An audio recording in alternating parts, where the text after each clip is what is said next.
Hello and welcome to another episode of Diet Culture Can Fork Off.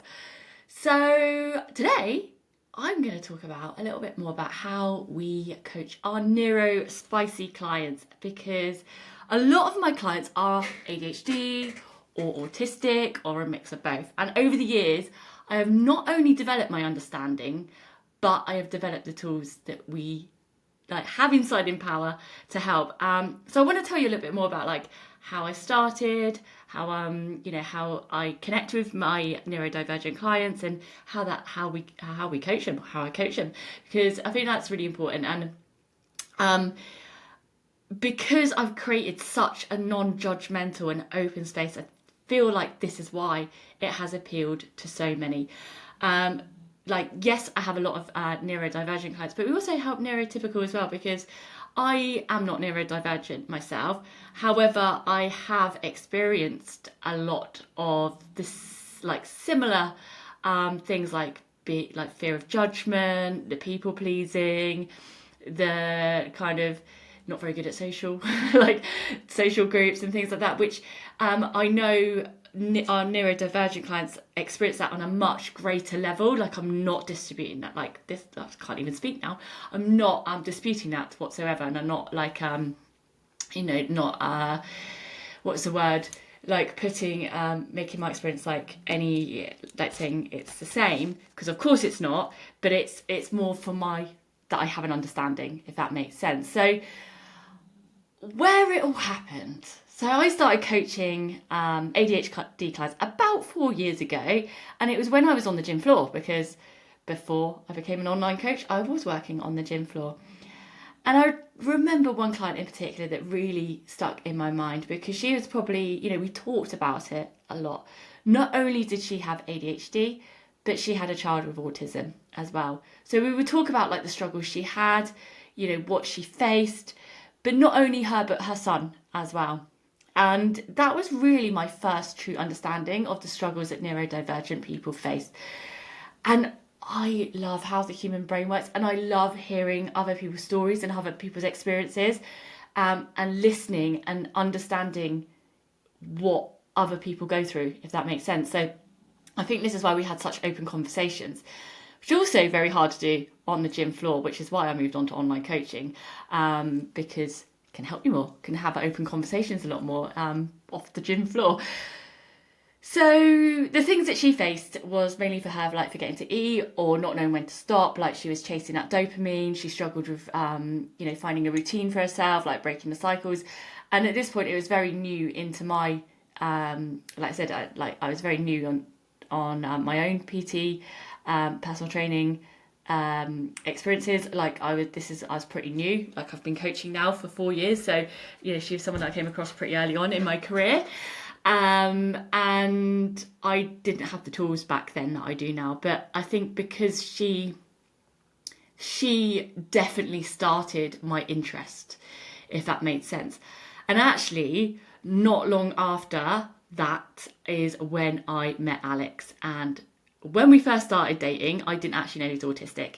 However, my sister, she worked with autistic children, and she did notice straight away. But yeah, I think years of him masking, it's not something I picked up on straight away. Now, I notice in others what I didn't notice in Alex straight away. Again, this is all because I've been learning along the way. But yeah, he masks very well. I think he learned how to mask very well because he got diagnosed at 22. But like many of my clients, there was no to little support. So he had to learn his way in a neurotypical world, and obviously making mistakes along the way. I might have to get him on actually for an episode, because his experiences connect with a lot of what I talk to my clients with as well. Having to learn to mask, making mistakes about, social faux pas and all that stuff, which I think is a very interesting conversation as well. What people do struggle with on a day-to-day, the things that neurotypical people take for granted. So yeah, I have to get him on. But his journey, he actually got into Buddhism and meditation, and that's helped him a lot along the way, as well as learning how to communicate with people, and there's still struggles, like I think with most people as well. How I explain it to people, I think this is a really good, like, if you're neurotypical and listening to this, how I explain how communication is really important, especially with people with autism, is when Alex and I were walking in town and we were down one of the back roads and someone came up to us and said, is there a way to get to town from here? And I said, yes, of course, like you take this, turn a left here, that will take you onto the main road. Alex said, this is a great example for what he struggled with, because he used to just say yes and walk off, because they said, is there a way to get to town? Yes, there is. No, that's what the question is they asked, not how do you get to town? And I think that's a really good example about our language and why neurodiverse people are trying to figure out what we mean the whole time. And that's what we mean by wishy-washy language, because it's not what we say, what neurotypical people say is not always what we mean. And I think that's a really important example. Like if you know anyone that's autistic or work with people autistic, I think just knowing that can really help with how you communicate. So that's how I give examples to people usually. And then they're like, oh yeah, that makes sense. Now I understand why the way I say something is not working. So anyway, that's about, like, I'll go off on little tangents probably on this podcast, but anyway, so us being together has definitely taught me more and more about autism, and working with my clients, because like I said, I have autistic clients who have taught me difference, because everyone has different experiences as well, and I'll explain a little bit in a minute what that means. And I have also learned more about ADHD as well with having clients with ADHD. So I am still learning. Like I said, I feel like that's important to note, that we're always, with anything really, always educating ourselves and learning. There's always new research, there's always new things that come out across the board with health and fitness. But for me, it's really important to make sure that I do understand my clients and be able to help. And actually, I love being able to help people in a different way. People that have been stuck, people that feel like nothing works for them, that have just been told to like push on, and you just need more willpower, like, because that's not what I'm about. I'm about finding a way that works for you. And because of that, that's probably why I end up helping more neurodivergent people, because that is my ethos. Like, we will find a way that works for you and your brain.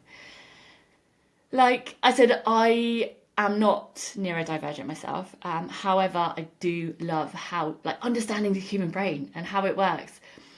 I do believe that if someone like that I struggle to fit in, myself, like I said, of being incredibly shy. If you've listened to my intro, you understand that I did come from fear of judgment, incredibly shy, couldn't look people in the eye, used to go bright red when people talked to me. Like I said, those feelings are very similar. However, I know that our neurodiverse clients, they do experience that at a much elevated level, but it does give me a foundation of an understanding of how it feels to be in that position. And I never would want to make someone feel like they didn't fit in or belong, because I want you to know there is space for you in the world, and you're completely welcome here. Because I'm all about, come on, all the misfits, all like the people that didn't fit in, all the people that got fear of being judged, all the people that felt there wasn't a place for them. Well, you're welcome here anytime. So going back to Alex and I, like the first year or so of our relationship, there was a lot of learning to do, and especially like learning to communicate to each other, where, to be fair, this is really important in any relationships. And I do believe that sometimes we're not very good at communicating on how we feel. Sometimes we feel like, oh, we just need to get on with it, or well, they should just know that I feel this way, or they should just know they need to take the bins out, or whatever it may be. But, it's really important to learn different styles of communication. But that's definitely something that we've learned, like, what happens when he's at capacity, like near burnout, the signs that he's getting there. I learn all of this, and it's why I can now help my clients explore what works for them and how to understand your own capacity and what that looks like for you. because I don't think people quite understand sometimes how difficult that can be. When I say to like people, like, yeah, there's times where Alex and I, like, we have to communicate through text because he doesn't have the capacity for like speaking, and it doesn't happen very often. But if he is really burnt out, that's something that we've learned.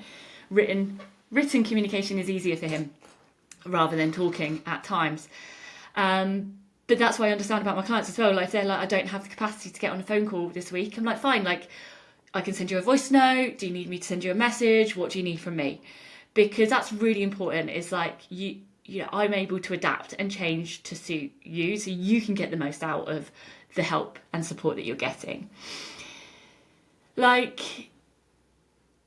yeah, I just feel like there's so many people that don't understand like how to adapt and how to change. They're just like, well, this is how it won't work and this is how it has to be. And it's like, for me, I love being able to adapt and change where I work, because it's learning. I love being able to learn and explore what I'm capable of and how I can help people in the best way possible. And I love what I do. So of course, I want to help as many people as I can. So yeah, at the beginning, I have to say as well, like, Alex did have more meltdowns because I'm still learning about autism and how it impacted him and learning how to communicate and stuff like that. And for those who don't know what an autistic meltdown is, it's extremely stressful for the person, and it's an involuntary reaction. Like, it can include a loss of like behavioural control, which can manifest in different ways, like shouting, crying, screaming, like physical outbursts.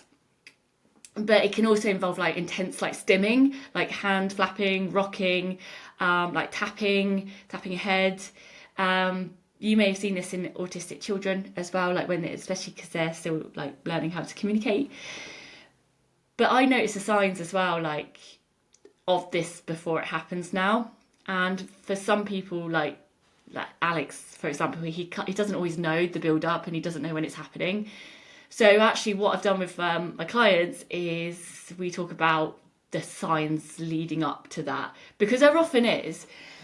Like, for example, like, it can be like if you're on that kind of verge of a meltdown or burnout, you might notice like things like your communication breaks down, you'll become more like, what's the word I'm looking for? More blunt, I guess.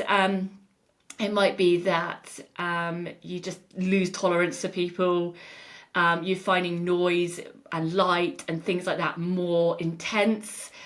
But like I said, this does show up for different ways for different people. So it's really important that you recognise the signs for yourself, and for those close around you as well. Like, maybe having a conversation with them so they can recognise the signs. Like, have these conversations and communication about it is so important. And it's okay to be like, do you know what? I'm not sure when I'm burning out, and I'm not sure when my capacity is getting low. Like, have you noticed anything that happens? Have you noticed anything that I do? Like, have that conversation with those close to you, because they will want to help. But I know a lot of people don't understand out there, and that's why it makes me even more passionate to help you, because, like, I get it, and I don't understand why people just like shut down to these things. Sometimes go like, well, I just cope through it, and it's like, no, but it's different. Like, it's not the same. But anyway, me knowing how, like, this, and how much it impacts people, like how they're overwhelmed, the sensory issues, like how they just can become all-consuming and overwhelming. Like, me being able to see that firsthand and understand it is why I'm able to help so many like neurospicy people, because I've seen it and I've go through it, and I work very hard. Like, Alex and I have worked very hard on our relationship and understanding for each other as well. So that's why having open conversations with my clients and what they struggle with is really, really important, and really about what I'm all about, really. So, because it's important to note as well, because a lot of people say, oh, there's a spectrum, but there's not a spectrum. It's actually an autism wheel, which is something that's come about more recently. And what that means is that people will have different experiences. So you can't just think that all people with autism have the same like behaviours or the same experiences, they struggle with the same things or the same responses, because it can be varied from person to person. Like some people might be very good at communicating, socializing, but they struggle in other areas, like maybe they don't have they have sensory issues around food, or the how like clothes feel against their skin. Like it's really important to recognize that it can show up differently for different people. And that's also the same with ADHD as well. Like, I know I'm talking a bit more about autism today, but it's important to know that ADHD can be exactly the same. And if you are someone that has been diagnosed later in life, you might have found your own coping strategies as well. Like, especially, like, you've had to learn how to navigate this neurotypical world. So you might not realise that you have come up with your own coping strategies for certain areas, or you're still struggling with certain things and you're not sure why. Like a lot of our clients are like late diagnosed, and they're still exploring they're like, oh yeah, didn't know that was that was something that was normal for ADHD, or I didn't know that was something normal for autism. And because I work with so many different people, and seeing how it shows up for different people, I'm able to say like, no, how you're feeling is completely like normal, it's completely valid, but this is how, maybe this is some suggestions of how we can work around that. We work together on it. So it's really important to realise like what kind of coping strategies you've already come across, what you're still struggling with, because with the type, like, we'll be able to figure out what the type of coaching is that you need, and what areas that impact your overall well-being as well. Like, there's no point forcing you to go to a gym. Like I say, you don't need a gym workout. You can do lots at home if you're overstimulated by going into a gym environment. Because it can be, absolutely. Or it might be that you need to go in quieter times, or you just prefer to put your headphones on and get on with it. It's like it's being able to go like, do you know what, it's okay because I'm finding this a bit much right now. But a lot of our clients, we do like a mix between home and gym workouts, so you can choose what feels good for them as well. So yeah, for other areas that we've worked with, like, and I said how it shows up for different people. I talked about sensory issues just now. Like, we have worked with people that have sensory issues around hunger, and that means like maybe not feeling full or feeling hungry. Then there's the sensory issues around the texture of foods, or having fear foods. Like, I know I put up a post about this on Instagram actually, about restrictive dieting and autism, because it could be patterns, it could be like the numbers, it could be so many different things, but it's not uncommon. Then there's the other side of the like hyper focus with ADHD clients. It distracts from eating, you forget to eat, before you know it's like 4 o'clock in the afternoon and you're like, haven't had lunch. So we do help with a lot with that, like how to remember to eat, how to set yourself like reminders, set up schedules, routines. I'm all about routine as well.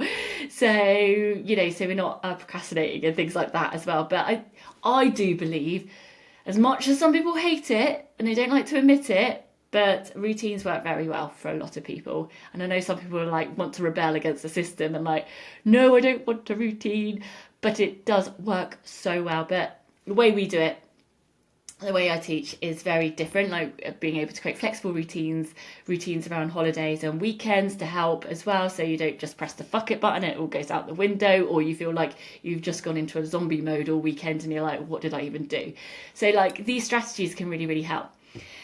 And like I said, it's not just for our neurodivergence, this helps with our neurotypical clients as well, especially those that struggle with similar responses to situations like stress and social situations and routines. Like, yeah, that's what I love about this as well. It can, like, yes, I have tools that help neurodivergence, but they really do help everyone. It's just how much, what you take from it as well.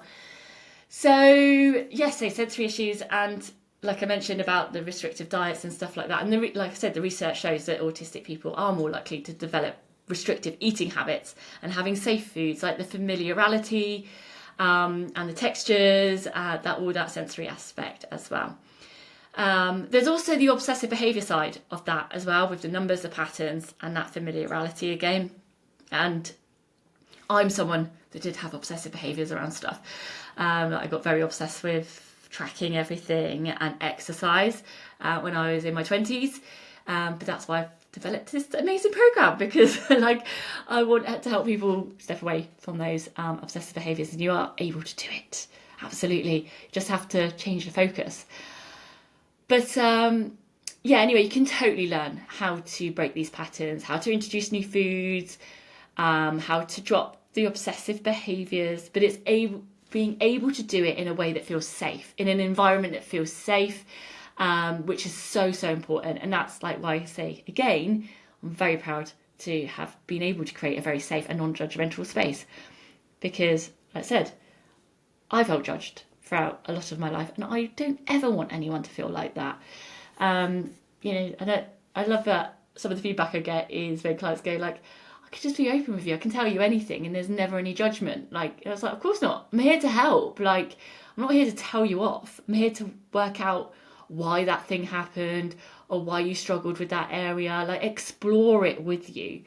Like, just telling you off you're not gonna learn anything that way. This is coaching, to be honest. Like, this is what actual coaching is. But anyway, like going back to like the food side as well, the ADHD as well, the research shows that you're higher risk of binge eating disorder. Again, that could be for a few reasons: needing that dopamine hit, that impulsivity, emotional regulation, executive functioning challenges, planning routines and that kind of stuff as well. But yeah, so there's a lot around emotions as well, I'd say, that which can be overlooked. Stress, or not knowing how to process those emotions, feeling tired, feeling overwhelmed, low mood, anxiety. Yeah, there's so many emotions that sometimes we don't know how to cope. And that's why sometimes we do turn to food. Sometimes emotional restriction as well. I'll probably do a whole podcast on emotional eating as well, because that's something I can dive into a lot more. But yeah, it is important to realise that we can emotionally restrict as well as emotionally eat. So yeah, a lot of our clients as well, obviously working busy jobs, stressful jobs, and there are going to be days that it's just too overstimulating. So making someone just go to the gym and do the workout, that's just going to be way too much. And again, that's where, like, I know some of my clients in the past have just been told, just need to push through. You just don't want it enough, or you don't have enough willpower. But if you're going to push someone that's really like getting overstimulated and on the brink of a burnout or a meltdown, it can just completely shut someone down. So it's really important to understand your energy. What uses your energy? What time of day? What like tasks? Like, is it work? Is it certain things at work? Is it other things throughout the day?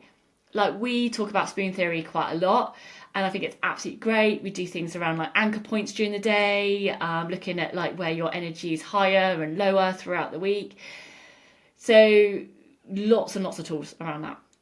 We actually do a lot around people pleasing as well, because that's a tendency that comes up with a lot of people, especially the type of people that help. So we do how to like set boundaries, and also how to communicate those boundaries, because a lot of us like get worried about, oh no, if I set this boundary, does that mean they're not going to like me anymore? Does that mean I'm not going to progress at work? But it's so, so important to set boundaries, and actually it really helps your confidence, because if you don't set boundaries and you're people pleasing all the time, it does affect your mental well-being. It does affect how you feel. Like, you might feel drained, low energy, low mood, anxious. If your boundaries aren't in place, they will be a lot worse. And you need to make sure that, you are looking after yourself, and it's not selfish to look after yourself, all right? Because if you can look after yourself, it means that you can show up better for those around you. And, you can look after people in your circle as well. So never, ever selfish to look after yourself. So the great thing about all these tools that we have as well is they work well for all of our clients. Like I said, those that are stressed and overwhelmed, on the brink of a burnout, they really benefit from all these tools. So, we're here for everyone. And I've built in loads of tools. like how to honour your energy, how to rest and recover. Like when I work with someone one-to-one, we do look at like things like your energy, and then we plan around it as well. Like sometimes I get people come in like, oh, I want to go to the gym 5-6 times a week, and I'm like, but look at their schedules, look at their busy jobs. I'm like, this is not realistic, and it will, end in burnout. You need to plan in rest, or you need to plan in recovery. Now, I'm not saying that just means lying on the sofa and not doing anything, even though some days it might be the case that you need that. But it's just like taking it back a step, like, having active recovery, if you understand what that means. But it's, you don't have to just do nothing. And I think that's where some people get confused. And I used to think that, like, well, I can't do nothing. It's like, I'm not going for a walk, or I do some light cardio, or some stretching, do some yoga. But anyway, I've built in loads of tools to help with all of this and plan around it, like your energy and how that's going to help you progress as well. So many of my clients have experienced people telling them, you just don't want it enough, you don't have the willpower, like I just mentioned. And that is absolute bullshit. So please don't. If people are telling you that, just no, okay? Because to me, that is not coaching. Okay, it's a massive lack of understanding, not just for neurodivergent people, but for neurotypical people as well. You need to understand what a person is going through. Like I said, it could be a highly stressful job. It could be running around after your family. If you're burning out, if you're like leaving nothing in the tank for yourself, pushing through a workout could like end in illness, if you're someone that's constantly ill all the time because you're not resting and recovering. This is why it's so important that you learn how to listen to your body and what you need. Like one of my clients, for example, when she came to me, she's neurodivergent as well. She noticed that like she had to go into the office once a week, and she didn't really enjoy going into the office once a week because it was overstimulating for her. It's very stressful. But we noticed like she was feeling really burnt out after these office days. So what we didn't plan in a workout for those days. No, we planned in self-care on those evenings. And actually just someone just going like, no, okay, these are rest days. These are days that you self-care. I think like she used to have a bath, really did something that made her like recharge her. It really helped recharge her batteries. Just doing that helped her progress in so many ways. Like, and this is what I mean about the understanding. It's like, no, sometimes it's not going to be about getting a workout in. Sometimes it's going to be about recovery. And that is part of the journey. That's how you break those cycles, learning how to be flexible. Because this understanding is why my clients finally break those cycles. And I don't mind tooting my own trumpet on this because I know I'm good at it. I'm good at what I do. That's why I have such incredible results, because it's that understanding with no judgment that helps my clients be able to explore what works for them in a safe environment. And that's why it's important, like with the communication as well. Like it's really important to me being clear with no wishy-washy language. And that's why I've made Empower like very clear from the beginning. From the moment you join up, you get an email with the information, you get the next step, clear instructions daily to get yourself set up on your onboarding week. I like to do things thoroughly, mainly because I like it. Like I like to know what's going on, like because I felt like that. I felt like confused and stuff, like what's going on? What am I meant to do now? And it's like it's horrible. So that's why I've like made the process really clear. Because I felt on the outside as well, I'm not fitted in, and having that fear of judgment for doing the wrong thing as well. And I've seen how those close to me, like Alex, have struggled on a day-to-day with people not understanding or ignoring neurodivergent. And it just doesn't sit right with me at all. And I don't understand why people can't work with people in a way that works for them. Like it actually does blow my mind why people don't take the time to understand people. It's just like, well, I feel this, or it's very defensive, and it's like, yeah, you might do, but maybe take a moment to understand what the other person is experiencing and going through. Anyway, that's why I really wanted to make an open, safe and non-judgmental place for our clients. Like it brings me so much joy when the feedback from our clients is, you understand me, you listen to me, I feel heard, I feel seen. Because that's exactly what I'm all about in Empower, because, you know, we are different. It's not like other programs. Like myself, I like to be different, you know that. Why do we want to fit into the norms, societal norms? No, let's break them down. So this is a place that I have created for all of you that have ever felt out of place, that felt like you never fitted in. The misfits, feeling on the outskirts, but not here. There is a place for you, you know, and I see you, and I hear you, and I'm definitely there for you. Don't have to be that misfit on the outside. Join us, join the misfits.